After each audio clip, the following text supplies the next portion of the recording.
1 मे महाराष्ट्र दिन, सोलापूर महानगरपालिका स्थापना दिन आणि कामगार दिनाचे औचित्य साधून शुक्रवारी सोलापूर महानगरपालिकेत उत्साहामध्ये ध्वजवंदनाचा कार्यक्रम महापौर विनायक कोंड्याल यांच्या शुभ हस्ते पार पडला। कार्यक्रमादरम्यान विनायक कोंड्याल यांनी सोलापूर महानगरपालिका कर्मचाऱ्यांसाठी काही महत्त्वपूर्ण घोषणा केल्या।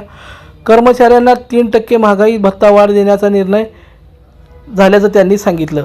तसेच रोजंदारी कर्मचारी यांच्या वेतनात 50 रुपयांनी वाढ करण्यात येणार असून अंगणवाडी सेविकांच्या मानधनात दरमहा 500 रुपयाची वाढ करण्याची घोषणाही त्यांनी यावेळी केली।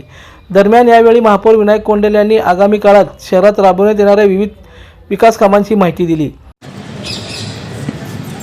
आज 1 मे महाराष्ट्र दिन निमित्त सोलापूर महानगरपालिकाच्या सर्व कर्मचाऱ्यांना 1 मे महाराष्ट्र दिनाच्या शुभेच्छा देतो। या ठिकाणी उपस्थित असलेले सभागृह नेते, आयुक्त, उपमहापौर व सर्व कर्मचारी, सन्माननीय सदस्य, पत्रकार बांधव, उपस्थित मान्यवर तसेच माझे प्रिय सोलापूर बंधू भगिनींनो, आजचा दिवस आपल्या सर्वांसाठी अभिमान आणि प्रेरणादायी आहे। 1 मे महाराष्ट्र दिन आणि सोलापूर महानगरपालिका वर्धापन दिन हा आपल्या राज्याच्या प्रगतीचा आणि शहराच्या सर्वांगीण विकासाचा उत्सव आहे। ऐतिहासिक दिनी मी सर्वांना या ठिकाणी शुभेच्छा देतो। आज जनगणना 2027 राष्ट्रीय कर्तव्य म्हणून भारतामध्ये जनगणना 1172 पासून केली जात आहे। जनगणना 2027 ही देशातील 16वी जनगणना आणि स्वातंत्र्यानंतरची 8वी जनगणना आहे। भारतीय जनगणनेला 150 वर्षाचा समृद्ध इतिहास असून ती गाव, शहर आणि वार्ड स्तरावरील प्राथमिक आकडेवारीचा सर्वात मोठा स्रोत आहे। यामध्ये घरांची स्थिती, सुविधा, मालमत्ता, लोकसंख्या, धर्म, अनुसूचित जाती व अनुसूचित जमाती, भाषा, साक्षरता, शिक्षण, आर्थिक क्रियाकलाप आणि प्रजनन यासारख्या विविध घटकांवरील सूक्ष्मरित्या माहिती संकलित केली जाते। ही माहिती राष्ट्रीय नियोजन व विकासासाठी अत्यंत महत्त्वाची ठरते।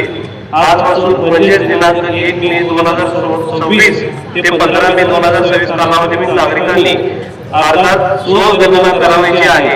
या कार्यक्रम माननीय भारत सरकार गृह मंत्रालय यांनी हे ॲप उपलब्ध केलेले आहे। सोलापूर शहरातील प्रथम नागरिक या नात्याने मी याद्वारे आवाहन करतो की सोलापूर शहरातील सर्व नागरिकांनी या कालावधीचे उल्लंघन करून राष्ट्रीय कार्यात सहकार्य करावे।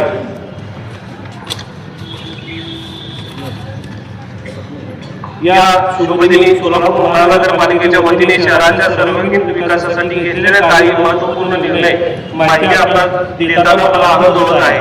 नुकत्याच झालेल्या सर्वसाधारण सभेमध्ये 2060 पर्यंतच्या दर्जाचा विचार करून Solapur city water supply international distribution system या सुमारे 1378 कोटी रुपयांचा महत्त्वाकांक्षी प्रकल्प मंजुरी देण्यात आली आहे।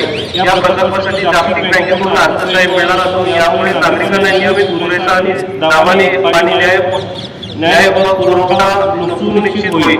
तसेच यावेळी मी प्रथम देशाचे पंतप्रधान माननीय नरेंद्रजी मोदी साहेब, महाराष्ट्र राज्याचे मुख्यमंत्री माननीय देवेंद्रजी फडणवीस साहेब, तसेच सोलापूर जिल्ह्याचे पालकमंत्री जयकुमारजी गोरे साहेब, तसेच मुख्यमंत्री यांचे मुख्य आर्थिक सल्लागार तथा प्रवीण सिंग परदेशी यांचे आभार मानतो। तसेच या प्रकल्पाचे पदाधिकारी, सर्व अधिकारी यांचे सहकार्य लाभल्याबद्दल आभार मानतो। शहरातील विविध भागामध्ये लागू असलेल्या B2 या सत्ता प्रकरणासंदर्भात सर्वसाधारण सभेमध्ये ठराव मंजूर करून शासनाकडे प्रस्ताव पाठवण्यात आला आहे। तसेच सोलापूर महापौर पदाच्या पहिल्याच दिवशी महात्मा रमाई आंबेडकर यांच्या जयंतीनिमित्त डॉक्टर बाबासाहेब आंबेडकर उद्यानाची पाहणी करून शहर विकासाच्या कार्याची सुरुवात करण्यात आली। सोलापूर शहरातील अक्कलकोट रोड, घोडगी रोड, MIDC येथील अंतर्गत रस्त्यांसाठी आमदार माननीय श्री देवेंद्रदादा भोले यांनी 56 कोटी रुपयांचा निधी देऊन उपलब्ध करून दिला आहे। तसेच सोलापूरचे ग्रामदेव श्री सीतारामेश्वरांच्या स्थापन केलेल्या 68 लिंग परिसराच्या सुशोभीकरणासाठी 6,80,00,000 निधीची मागणी करण्यात आली असून त्यापैकी पहिल्या टप्प्यात 2 कोटी मंजूर करण्यात आले आहे। पाहणी येथील जलशुद्धीकरण केंद्रासाठी वन विभागाच्या जागेचा प्रश्नही सोडविण्यात आला आहे। उजनी ते सोलापूर सरकारने दुहेरी जलवाहिनीसाठी 89 कोटी या कामासाठी महापालिकेच्या अर्थसंकल्पात आवश्यक तरतूद करण्यात आल्याचेही त्यांनी सांगितलं। शहराच्या सर्वांगीण विकासासाठी पालिका प्रशासन कटिबद्ध असल्याचा विश्वास त्यांनी व्यक्त केला। ध्वजवंदन कार्यक्रमाप्रसंगी उपमहापौर ज्ञानेश्वरी देवकर, सभागृह नेते नरेंद्र काळे, स्थायी समिती सभापती रंजिता चाकोते, पालिका आयुक्त डॉक्टर सचिन ओंबासे, अतिरिक्त आयुक्त वीणा पवार, उपायुक्त आशिष लोकरे, अतिरिक्त आयुक्त संदीप कारंजे, नगरसेवक विनोद भोसले, नगरसेविका संगीता जाधव यांच्यासह सोलापूर महानगरपालिकेचे सर्व पदाधिकारी, नगरसेवक, नगरसेविका, अधिकारी आणि कर्मचारी मोठ्या संख्येने उपस्थित होते. दर्शन मराठी चॅनलला सबस्क्राईब करा, बेल बटनला क्लिक करा व लाईक करायला विसरू नका.